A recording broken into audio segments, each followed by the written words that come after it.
at some point in time, there will be the transition from, Bitcoin to sats, and we'll start looking at these 100 million sats instead of one Bitcoin. We're not there yet, but that's a big barrier that I run into people because they think they're late. I want to buy, I'll just wait till it goes back to 60 because it went to 60, so it'll go back there. And it's well, what if it never does? Then what? There's a chance it will, but that has never been my strategy when I buy Bitcoin, because I would personally feel a lot better if I bought it 100 and it went to 60 than if I didn't buy it 100 and it went to 150. I'm okay to hold through the volatility, but that's just not the appropriate way to accumulate Bitcoin. And that unit bias is a big part of it.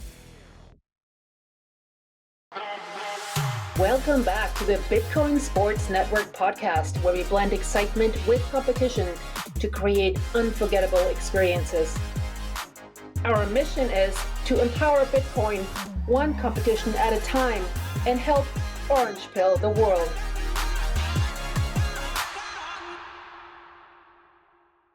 Hi, everybody. We're back with the Bitcoin Sports Network podcast. We have a super exciting guest with us today. His name is Alex Crognale. He's a professional soccer player for the American Professional Leagues. He's currently playing for San Antonio, and so far he's leading that team to a first place. They're in first place right now in the league, and hopefully they can keep that going and bring home a championship for San Antonio. With that, I'd like to turn it over to Alex for a quick introduction. How's it going, man? How's it going? Yeah, thanks for having me. I appreciate that intro. It's been a good start to the season in San Antonio, my first year there. So excited to keep things rolling. But for those of the listeners who aren't familiar with me, I'm Alex Crognale. I'm a pro soccer player. This is my 9th season as a pro here in the United States. And about 5 years ago, I found Bitcoin, and in 2021, I became the first USL pro soccer player to be paid in Bitcoin with my partners over at Bitwage. So that was a really cool moment for me, and not only to take control of my financial journey and my financial sovereignty, but to do it with the amazing people that have come into my life through the Bitcoin community has been pretty special. So excited to chat more about that here today. Yeah, as you know, once you become a Bitcoiner, nobody can ever shut up about it. We all keep talking about it, trying to, keep preaching the good word and help bringing more people into the space. How has your orange pilling been in the soccer ranks? Have you helped some people learn about it on your teams? How does your team basically think about you? Are you the Bitcoin crypto guy, or any nicknames or anything that have come up on the? Yeah, I've kind of taken that role on head on as being the Bitcoin guy in the various locker rooms I've been a part of. And this is a new team for me here in San Antonio. My roommate, Juan Agadello, is also a Bitcoiner. So, people make jokes like, oh, the Bitcoin room, like those conversations are different than what's happening in other guys' rooms. But it's important to me as an individual to talk to guys and speak about finances and taking control of their financial life, because as professional athletes, we only get to play for a very finite period of time. If you're lucky, you get to be a pro for 3, 4, 5 years. On average, the longest guys will play a decade, but then that's it, right? Your income goes from, maybe a high income individual to then zero. And if you're not managing your money properly while you're playing, it creates problems throughout the rest of life. So it's always something that I'm talking about, telling guys to, this simple things like open a Roth IRA, right? Make sure you're saving. But most importantly, I try to educate them on Bitcoin and the things to save in, which of course is Bitcoin. And so that's kind of a role that I take on, but I probably orange pilled another 5 or 10 guys this season, just in the locker room through River, actually, which is where I send people to buy Bitcoin. So it's always something I'm talking about, and I'm always there to answer questions and, give guys my point of view on what's going on in the Bitcoin world. Yeah, so you mentioned that the average soccer player is maybe only in the professional leagues for 3 to 5 years, and yet you've managed to be in there for 9 going on, potentially more years. How have you been able to sustain such a high level of performance for so long? Yeah, I think it boils down to the basics. You're going to have periods of time where you're playing your best football and you're doing great things on the field. You're also going to have periods of time where things are tough, maybe things off the field aren't going well, and you're battling through adversity. But being able to go to work every day, have the discipline to do the right things with eating well, recovery, studying film, and really just showing up every day, giving 100% is the only way to have a long lasting career. So, I've been lucky enough to, be playing for 9 years as a professional and kind of delay a real job, if you will. And, I feel blessed to have this opportunity, but it really, like, as cliche as it is, it boils down to proof of work. There are guys a hell of a lot more talented than me who stopped playing years ago simply because they didn't have the work ethic or the attitude to continue to grind and through the adversity um, to continue that path. How did you find Bitcoin first? What was like your first touch point? And tell us a little bit about how you kind of got Yeah, drawn in. like many others, it was during COVID. Um, we went through this period of mass stimulus where they printed tons of money, and I've been an investor. I've invested in real estate, been a stock investor, but I never paid much attention to Bitcoin. And it wasn't until COVID and I started to see, through Twitter and these various channels, saw guys like Peter McCormack and what Bitcoin did, and Pomp talking about Bitcoin and inflation and what was going to happen when, after they announced this massive stimulus.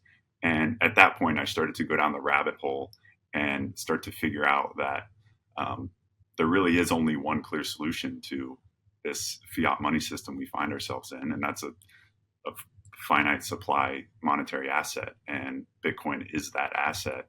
And once I came to that conclusion, it was, like many Bitcoiners, it's been the only thing I've been thinking about for 5 years straight.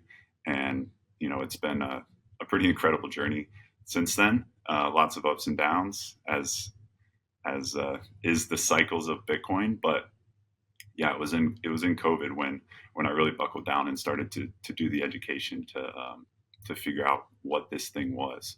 And in college, I studied economics, so I have a background, and my mind kind of understands money and can follow how markets work. And I'm not a financial guy by any stretch of the imagination, and I don't understand the bond markets and all these things that the Lynn Aldens of the world are talking about. But I understand, basic human incentives. And when you earn money, you want to put it in the scarcest assets possible that hold their value over time. And Bitcoin is that clear answer. I wanted to kind of take the conversation back to something you said about that proof of work, and with people who have a lot more talent than you, who might have rested on that ability a little bit more than the actual work ethic. And my question is really going back to as young as you can remember, when you started playing soccer and fell in love with it, what were some of the things that you experienced that help you build that work ethic and that dedication and drive to continue to move past challenges that you overcame? Yeah. Well, I'm 6'5" now, but believe it or not, I was a late bloomer, and I was kind of always a year or two behind my peers physically. And, because I was a tall body, but lanky, I didn't have the strength. So every time I made the next step in my soccer journey, I was kind of told I wasn't quite good enough, or I wasn't quite there. And I knew deep down I had the talent, but it was like every time I took a jump forward, whether it was like youth soccer to then the academy to the college ranks, and the college ranks to the professional ranks, and so on. Every time I made that leap, I was kind of like pushed back and saying, like, you're not quite ready. But deep down, I knew I had the talent, and I was. And just after being told that so many times, after a while, you become like callous to it. And it's just kind of another person doubting. And so that, my mindset of, I know I'm good enough, and just continuing to push through, continuing to work hard and progress is what propelled me to the status and the player that I am today. Because a lot of individuals might, might take that adversity as a negative and shy away from it. But I wanted to continue to push through it because I knew, I had that belief in myself that I can play at this level, and I know I'm good enough. I just have to continue to work. And for me personally, it was just continuing to get repetitions, continuing to get stronger in the gym, and get faster physically to compete with, the next level that I was trying to reach. Was this something that your family also pushed you for, or was this something that just, showed up one day within you and then you just went for it and you had this drive? Yeah, no, my parents have supported my journey from the beginning, and they uh, almost support me to a fault. Even times where I'm like, I didn't play that well, or maybe I don't deserve this position, and they'll tell me you absolutely do. Like, that coach doesn't know what they're talking about. So I always had the support system from my family, and I grew up with two brothers. I'm a middle child, older brother, younger brother. We all played soccer. We were always competing. We were always competitive. So I kind of just had that drive instilled in me from a very young age. My mom tells stories when I was in elementary school. The the PE teacher called my mom and had her come into the school because I was playing too hard in gym class, like playing dodgeball, playing these sports. Like I was too good of a PE student compared to the rest of compared to my classmates. So I had to like tone it down a notch. But for me, I'm just having fun and playing, right? Like, I didn't mean anything malicious by it, but that was just, the way we grew up. It was always sports, always active, always outside. And that kind of drive has been in me from the beginning. Now, from the little bit of research that I've done, you have a brother who plays professional soccer as well, too, right? My little brother, Eli, I went to school at the University of Maryland. He came when I left. He won a national championship. And then when he finished school, he came and signed for the same club that I was playing at in Birmingham. He's since moved on.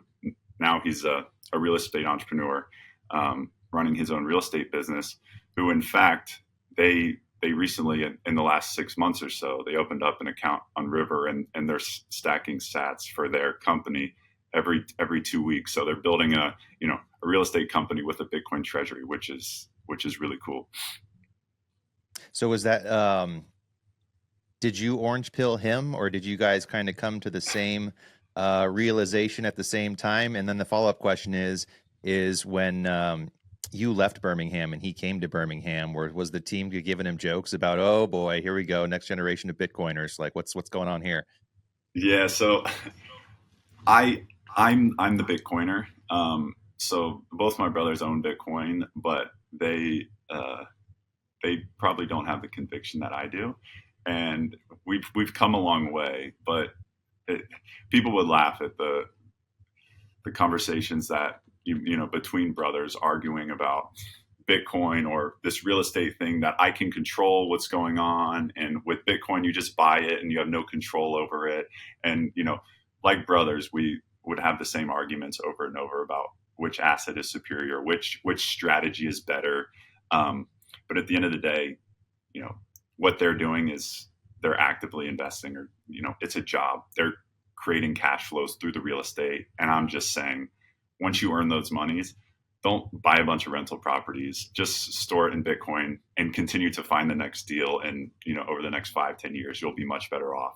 But yeah, I've kind of taken that crown as the Bitcoin guy in the family, but I've made sure to educate them and tell them how I feel about the asset and where I think the future is going. And I pay a much closer attention to Bitcoin Twitter than they do, so I think I'm a little bit more in the loop as to what's going on.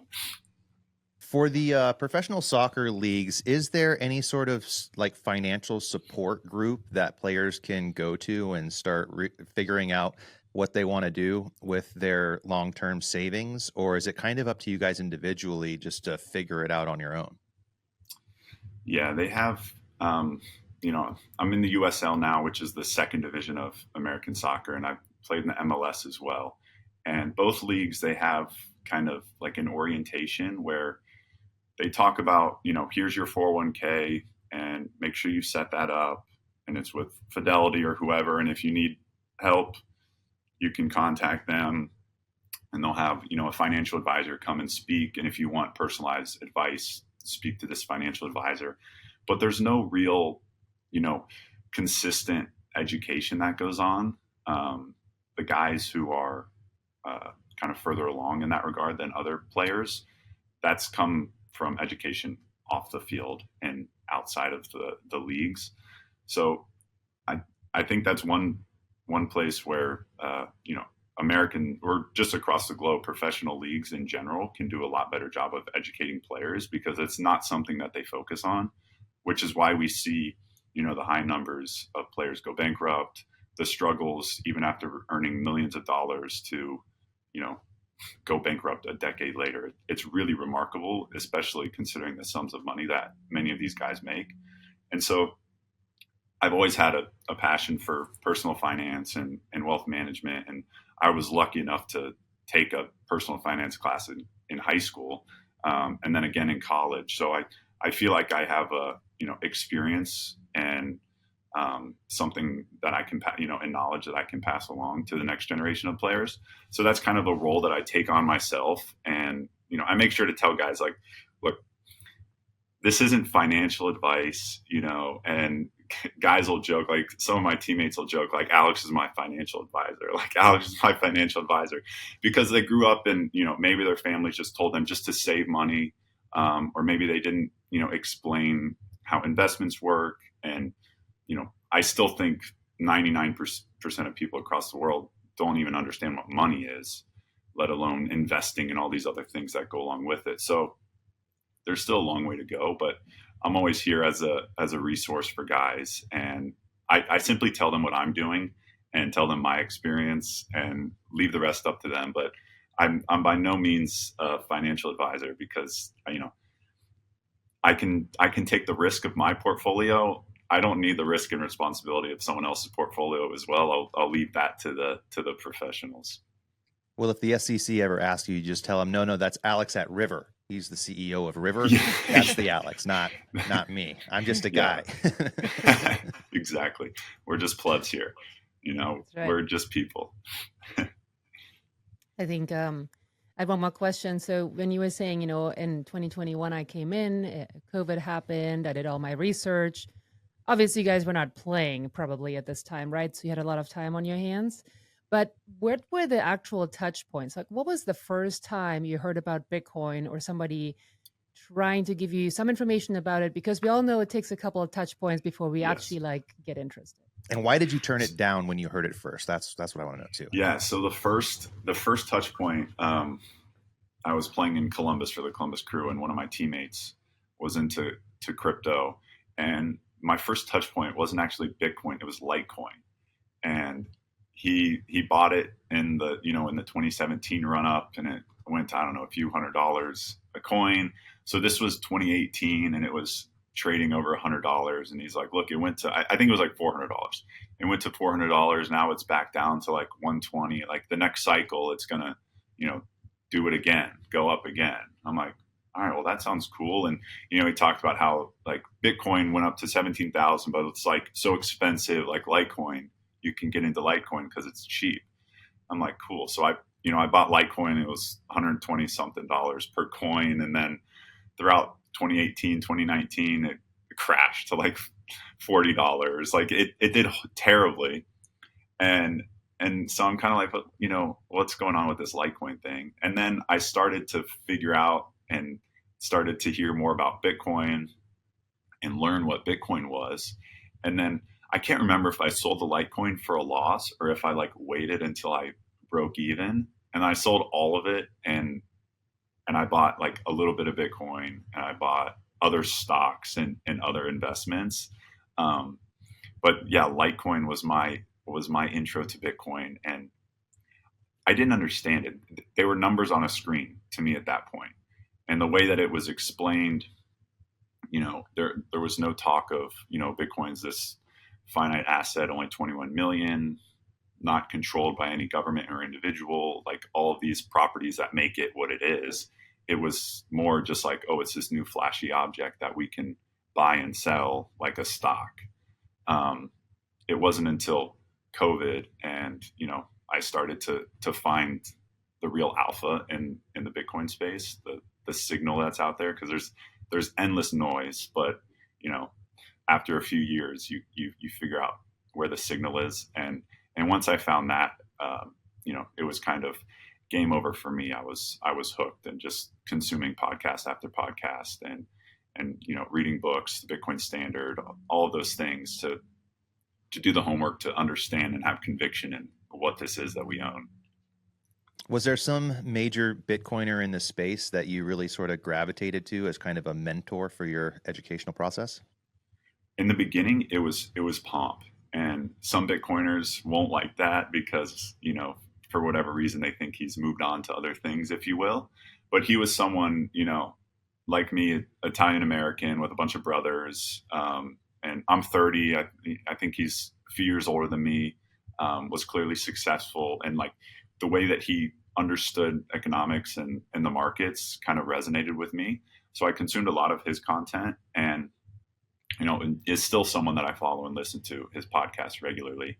But Pomp, it really started there. And then, with what Bitcoin did and, the Lynn Aldens and Willy Woo, and the number of great guests that they've had on that podcast. And then, of course, the Bitcoin Standard. And, I was lucky enough, Saifedean is a soccer fan. So, we have brief exchanges on Twitter, and he's someone that I have, I've never met him in person, but we have a relationship through Bitcoin, which I think is really cool because he's, just a brilliant individual and understands the world so well. So, yeah, there's so many great people in this space. And the beauty is some people come and go based on kind of their own interests. Like some people are posting more, and then we go through a bull market and they're like, okay, I've done my piece, and they kind of take a step back, and other people come and pick up the torch, like myself, some of these younger guys who have the energy to continue orange pilling, because those who were here in 2013, 14, 15 are like, look, I've done my part. If the world isn't going to adopt this thing, it won't be because I didn't try to spread the message. So I think it's just a natural evolution of the adoption phase, and new influencers or educators will come and go throughout time. When we first got into the Bitcoin space, it seems like when most people get involved in Bitcoin, they have this like unit biased, where they're like, oh, I can never afford a Bitcoin, so I'm going to go and buy this other thing that I can get 75,000 units of. And, maybe it'll go to $1, even though right now it's, 0.000001 penny. But I can get, so many of them versus getting Bitcoin that I can only get a fraction of that. How did you kind of overcome that idea of like Litecoin, like you said, versus Bitcoin, and then that unit bias? And how do you think about that when you talk to other teammates and other people in your social network about that? Yeah, well, when I think about the biggest barriers to people getting into Bitcoin, I think the first one is the volatility. Seeing it go from 69,000 to 16,000, like people are like, hell no, I don't want that in my portfolio, because they think I'm going to come in and buy it at 97 and it's going to go to 40, right? So the volatility scares people away. And then I think the second one really is the unit bias. People think they're late. And because, this one Bitcoin, whatever that is, right, this non-tangible thing is worth nearly $100,000. Like, how does that make sense? And I'm never going to be able to own a whole one of those. So like, I'll buy something that's cheaper. And the way that I tried to explain it to people is I talk about, global wealth. Everyone has seen that, all Bitcoiners have seen that chart with, the $900 trillion with bonds, real estate, stock market. And then in the corner, there's the little 2 trillion Bitcoin thing. And like, even though Bitcoin is $100,000 per coin, it's still such a small part of the global monetary base that it truly has a lot of room and multiples to go before it reaches adoption. And until you grasp that, it's very difficult because, other than Berkshire Hathaway, I can't think of an asset that they don't just continue to do a stock split and, keep the price low, increase the number of units, and, make it more appealing for investors or more, easily accessible, right? So Bitcoin is one of those things where we're never going to be able to do a stock split. We're just going to, at some point in time, there will be the transition from, Bitcoin to sats, and we'll start looking at these 100 million sats instead of one Bitcoin. We're not there yet, but that is a big barrier that I run into people because they think they're late and they're like, well, I want to buy, but not at 100,000. Like, I'll just wait till it goes back to 60 because like it went to 60, so it'll go back there. And it's like, well, what if it never does? Then what? Right? And there's a chance it will. I don't know what's going to happen in the future, but that has never been my strategy when I buy Bitcoin, because I would personally feel a lot better if I bought at 100 and it went to 60 than if I didn't buy it 100 and it went to 150. Right? So I'm okay to hold through the volatility, but that's just not the appropriate way to accumulate Bitcoin, and that unit bias is a big part of it. Now, I know that talking about the volatility of the asset, is there anything in particular that you can lean on? You came in 2020, which means that you've graduated through your first full cycle of Bitcoin. So congratulations there. How did you keep the conviction going when you were watching Bitcoin going from 69,000 back down to 16,000? Were you accumulating? Were you watching? Like, what about your experiences from the past? Did you rely on anything from your professional conviction and mindset that helped you hodl through those times? Yeah, well, the first Bitcoin I bought, or the first time I bought Bitcoin, it was like around $10,000 a coin, and then 2 months later, it was trading at 42. It was like September, and then by the holidays, it was in the 40s. And so, family and friends, I'm like, oh, I bought this Bitcoin thing. They're like, you must be a genius. That's incredible. And then my conviction began to increase from there, as naturally as it does as the price continues to appreciate. So then I realized it was way too small of a percentage of my portfolio. So then I, began buying a lot more in the, the 40s and 50s. And then of course it draws down significantly to, into the 20s and 16K. And that was a point where I didn't really have much cash. Like, I was continuing to live my life, and but everything was allocated. And so I wish I continued to stack sats here and there, but I wasn't able to make a meaningful dent like I wish I would have been able to. And I think that's just kind of the lesson that you go through as a Bitcoiner. Like, you're never going to be able to perfectly time the tops and bottoms, and as long as you stay in the game. I didn't sell any of the Bitcoin at those levels. I just wish I had a lot more dry powder than I did to take advantage. But I've always been someone who has a long time horizon. Like, I'm 30 years old now. I have a 9-month-old daughter, so now there's another aspect that I have to think about. But throughout my 20s, I knew it's like, I'm putting money away today, but like, I'm not going to need it for the future. And as long as I have my contract in place, like, I'm going to have a paycheck and I'm going to have a job. So I've always taken a long-term outlook, and with that, I was okay taking a bit more risk. During the 2022 bear market, it didn't feel good, for like 6 months there. It was not a good feeling being a Bitcoiner in that time. But that's when I was regularly going to a Bitcoin meetup, and it's remarkable that, Bitcoiners, regardless of price, we were there talking about things that are happening in the Bitcoin community, and the conversations really were hardly ever surrounding price. Like, we were talking about everything but the price, because to us that was the least interesting thing about it. And so, as long as you surround yourself with the right people and you continue to receive good information, your conviction shouldn't waver. And if anything, during those times, it should increase, especially once the rebound happens and you realize, oh, okay, so this thing really does go down 70, 80%, but then it comes back and rises like a phoenix, because that's just what Bitcoin does. And it's one of those like natural phenomenons that I certainly can't explain, and I'm not going to try to, but that's the volatility we live with. And, being in this finite asset in a world of chaos and fiat craziness. I think that's one thing that's so great about the Bitcoin community that really drew me in is, you hold one sat or you hold, multiple Bitcoin, hundreds of Bitcoin, you are a Bitcoiner, right? You have a seat at the table.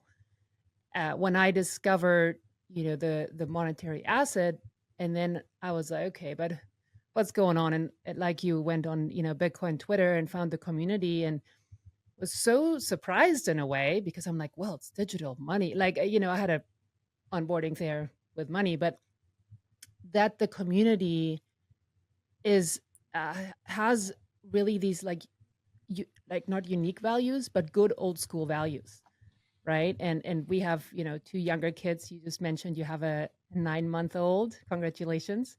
Thank you. How is that for you, as far as also orange pilling the future daughter?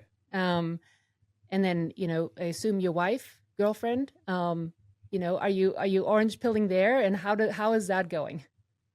Yeah. So my daughter, she owns Sats. We have an account for her, so she started stacking Bitcoin, and my wife as well. And my wife, I would say, I'm not going to call her a Bitcoiner, if you will. She owns Bitcoin in her own right. She has a lot of love and trust for her husband.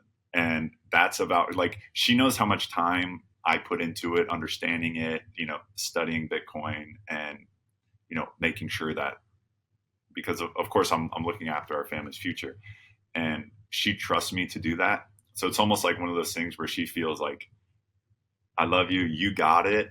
Like, I trust you, I support you. But I think over time she becomes more educated. And of course, there's all sorts of self-custody things with key management and stuff where it's important to have someone who also understands the asset.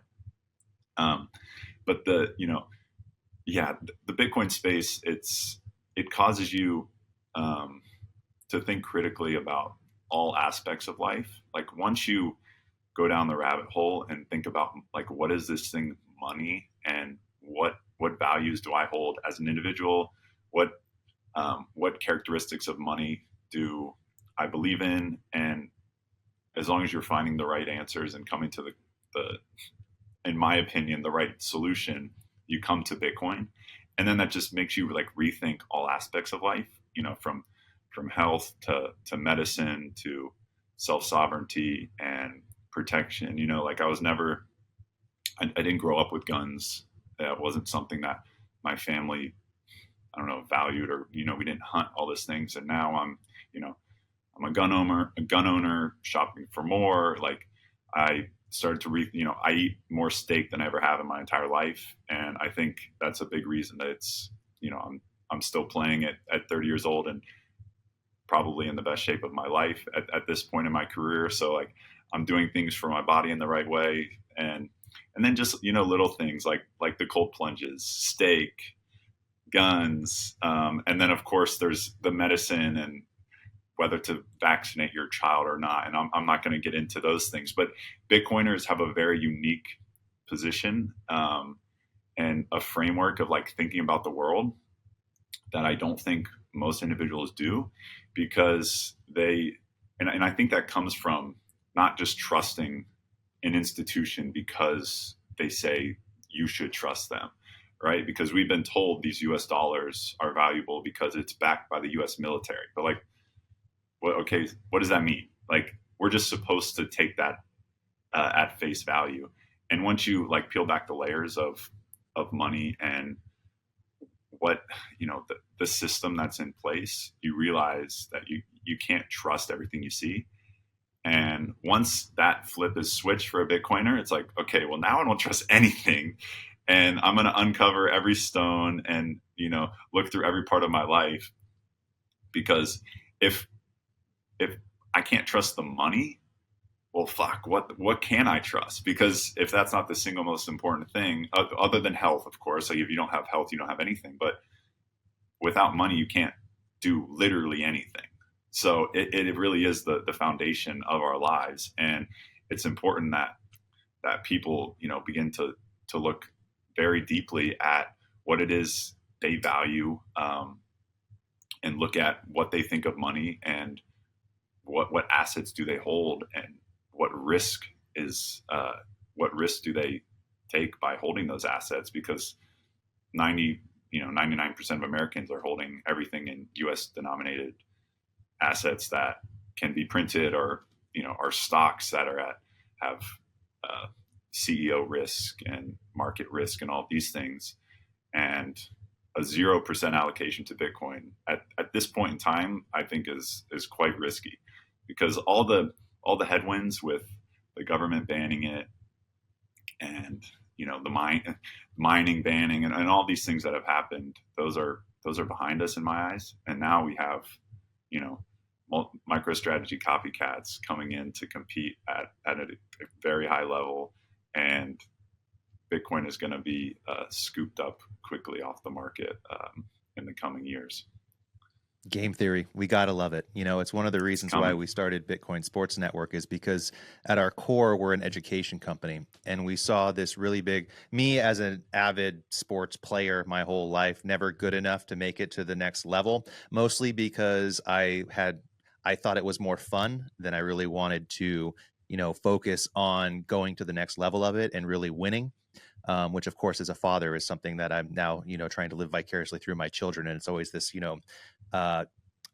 back and forth of, okay, I want him to enjoy it, but I also want him to have that competitive drive to be good at it so that he can get to the next level. Because as he gets older, he's going to have to worry about stepping out in front of his peer group so that he can be successful. And at the end of the day, there's always this game theory that takes place.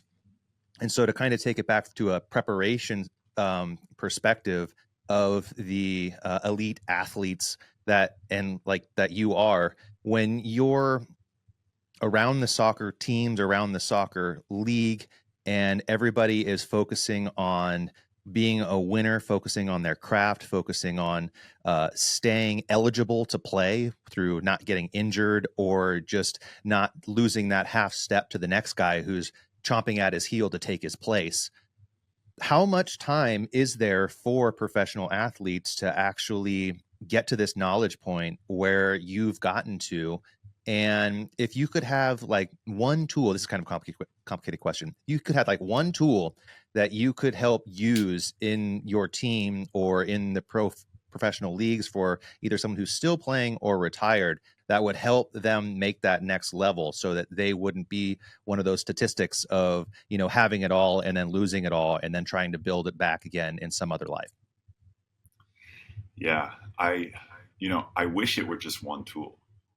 I wish it were just one thing that you could, one piece of content that you could give them. So I will say, I listened to What is the Problem? Joe Bryan's video that was released in the last couple months. And I think it's a fantastic video. It's about 40 minutes long that goes through what is this problem? And it talks about the Fiatellos and the story of the economics of a small town or a small island and how things get complicated when they have a big red button where they can increase the supply, increase the units. And I sent that to two of my teammates just a few weeks ago, and they watched that video and they came into training and they're like, holy shit, like my mind is blown, like their perception of money and their understanding of the system kind of changed overnight from a video like that. And since then they've started buying Bitcoin and kind of started their journey. But it's I wish there were one tool that could that could solve that problem. But like we mentioned earlier, it's multiple touch points. So it's just something that we're constantly talking about in the locker room. Like I do my part to when it's talking about the price or talking about recent developments in the news. And if I'm talking with another guy on the team who owns Bitcoin and there's a guy next to me who does, and I'm like, hey, so-and-so, you got to start stacking Bitcoin, man. Just like putting the seed out there. And then, the next week they might come and like, hey, Alex, I got a question. Like, okay, so, where do you buy Bitcoin? Or like, how does this work? Right. And it just kind of starts from there. But to your other part of the question, like, yeah, as an athlete, your spot is never safe. There are hundreds, if not thousands of kids and people who would love to have, my spot. And I know that, and that's not something I take for granted. So it's been years of trial and error, figuring out my body, the way that I need to prepare with the sleep that I get, to the food that I eat, to my workouts in the gym. And, I've made plenty of mistakes over the years where I've done things incorrectly, and that's led to an injury or a bad match. And you kind of get to this place over time where you figure out what works best for you to play consistently. Because at this level, consistency as well as availability are, two of the biggest assets that you have. And because if you're injured, if you're not available, you're not contributing to the team. And if you're not consistent, well, your teammates can't trust you. Coach can't trust you, because any given day when they put you on the field, they're not really sure what they're going to get. So those have been, huge focus of mine. And I think big reasons why I've been able to have some of the success that I have. But that also leads to things off the field, like with the Bitcoin, because Bitcoin is a long game. And, I was buying Bitcoin when it was at 60,000 and it came down to 16 and 20. And my long-term conviction did change. So I continued to stack sats, continued to DCA. And, a few years later, you're in a much better position, similarly to on the field. If you're consistent and available, months go by, years go by, and you're in a much better position within your team, within the league, and in your career. So I think there's a lot of parallels to the proof of work on the field to then the results and proof of work off the field. And I really do think they go hand in hand. Would you say that it's there's an easier curve to orange pill a fellow athlete versus like a regular person off the street? And the reasons why, when you guys train, all these little tricks behind the scenes that might not be so public. So I know that some teams are into frequency therapy, and if you bring that mainstream, it's like people are like, what is that? And so somebody like me that's into the research of nutrition and all of that, like I would know that. But so like, those athletes being exposed to those things that are so not mainstream on a day-to-day level, is it easier for them to grasp maybe this new concept? Yeah, that's a great question. I would think, just thinking about the teams I've had and the sheer like percentage of guys on each team that own Bitcoin, I think it's definitely higher percentages than the normal population. And, of course, there are a few reasons for that. Like, we generally are earning more money than, the median person out there. So we have more savings. And, but I also think, it's 22, 24 guys that are together every single day. We spend a lot of time together. So we know each other, on the field, off the field, and, you learn a lot about a person. And so, some of the younger guys might see me who has been around and played for a while. And, I talk about, the investing that I've done and the saving in Bitcoin that I've done. And they see that, I'm in a a stable position financially with my wife and my child and all these things that they're striving for. And so if they see a guy like that, they wonder, well, okay, well, what did he do to do that? And of course, I'm very vocal about that. So I'm there to educate them. And everyone's path is different, but we have time as athletes. Our day begins at, call it 9 a.m. and finishes at 1 p.m. So we have the evenings to watch listen to a podcast, watch YouTube videos, follow along on Bitcoin Twitter, like speak to someone on the phone. Like we have time to think about our lives into the future, both on the field and off the field. So there's really no excuse to not at least exploring that path. And I think that's why, gosh, we probably have 25 to 40% of our team. I'd have to think about it, who actually own Bitcoin, which if you would extrapolate that to the regular population, like Bitcoin would be $1 million a coin. But it's something that, I believe I do see more in the athletes than the normal person, if you will, because our careers are short. So we have to do something with our finances, where someone who's an accountant can, theoretically, if they want to, they can just work until they're 65 and save in their 401k and live the life that the government tells us is great. But of course, we all want something better than that. Yeah. Before I move on here, you might have seen me just wince in pain there a little while ago before you answered that question. I threw my back out on Monday playing basketball, and so I was just kind of had like a little pain of shock there. But not. I just wanted to say that for anybody watching this on YouTube or Rumble.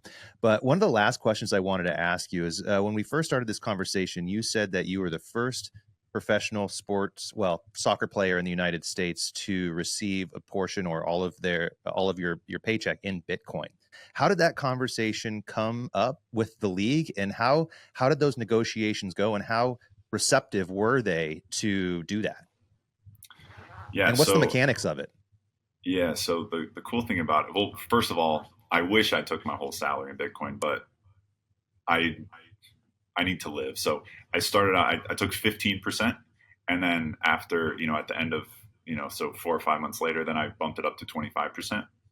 And I did it with Bitwage. And the cool thing about their product, the team didn't find out until social media, because so the dynamics of it is the payroll company. I just called the payroll company who does the direct deposit, and I said, hey, let me get 85% of my paycheck direct deposited like normal to my bank account, and then the other 15% send to this bank. And it's one of Bitwage's banks. So that 15%, it would go to Bitwage. They would transfer it to Bitcoin, and then I would get it sent to my Bitcoin wallet of my choosing. So it could go directly into a cold storage wallet, into a hot wallet, whatever you decide. But every paycheck, that would just happen automatically. So there were no fees involved with that, just whatever the spread that Bitwage used. And I did that for about 2 years or so. And then my wife and I, at our, in Alabama, we bought a house. So then I paused it as life happens. So I'm no longer taking my paychecks in Bitcoin, but of course I'm still regularly stacking. But that was something that was just an opportunity that came up out of nowhere, because I connected with the Bitwage guys for something completely unrelated. We were talking about marketing, and they told me about what they did, and I'm like, that sounds awesome. Like, I'm already buying Bitcoin. What if we start working together? And then it was through that conversation we realized that no one else in my league is using the product and using the service. So, like anything in the Bitcoin space, if you're the first mover, it's, I had a couple thousand followers on Twitter, and my post got over 1 million impressions. Like, it was an event that I did not expect, and exposure that I did not expect, but that's what kind of like catapulted me into the Bitcoin space, was taking that leap. I just want to do one little follow-up before we close it off. So, lots of people in the world, some have a solid income, but there's some that actually the majority of the United States lives paycheck to paycheck, even if, they may look really good on the white picket fence side. And so if you come across a person that is living paycheck to paycheck, what's your best advice today to them? And I know you're not a financial advisor, but just on a personal level, like where would you start, even stacking, what's important? Yeah, I think living below your means is step number one. So finding a way, cutting expenses, finding a way to earn more than you spend, or I guess spend less than you make, is step number one. And because if you can't do that, then Bitcoin really can't help you because of the volatility. You're going to end up selling it at a loss. It might do more harm than good. So that would be my first thing is, getting on a budget and finding ways to, find excess in your income that you can save. But I think a bigger one is this trend of being a homeowner in America, right? Like that is the American dream, like getting married, having kids, like buying a home. And people, peers I find are so fixated on that they like just save their money so that they can afford a down payment. And now it takes a decade to save enough money to afford a home, and in that decade your money has lost half its value. So I urge people to invest before they buy a home. So don't worry about saving enough for a down payment. Just start investing, whether that's in stocks or, in my opinion, you need to start a position in Bitcoin. Because if you can start saving in Bitcoin, even if you still want a home, no problem. But instead of saving for 10 years, you're going to save for 3 or 4 years, and you're going to be in the position to be able to afford a home. So I think it's really important that people kind of rethink the priorities, because owning a home is not all that it's cracked up to be. There are a lot of luxuries that come with home ownership, with the freedom and I can the tear down ability a to wall, but choose. if a wall falls, I Yeah, have to fix it. yes, but the maintenance, the insurance, the tax, everything that goes into it. Like I have a few rental properties, and I am eagerly waiting the day, later this summer, my last tenant will move out, and I'll be selling one, and then next year the same thing. I'll be selling both of those, because managing the properties remote, my taxes went up, or sorry, my insurance on one of the homes went up 2.5x. Wow. It over doubled in like, because I had the same insurance for a few years, and then they re-upped it, and I get a call, and I'm like, why is my mortgage up 20%? Like, oh, your insurance went up 2.5x. I'm like, okay, Wow. well, that's bullshit. So people are running like homes. They're always getting older. They're deteriorating.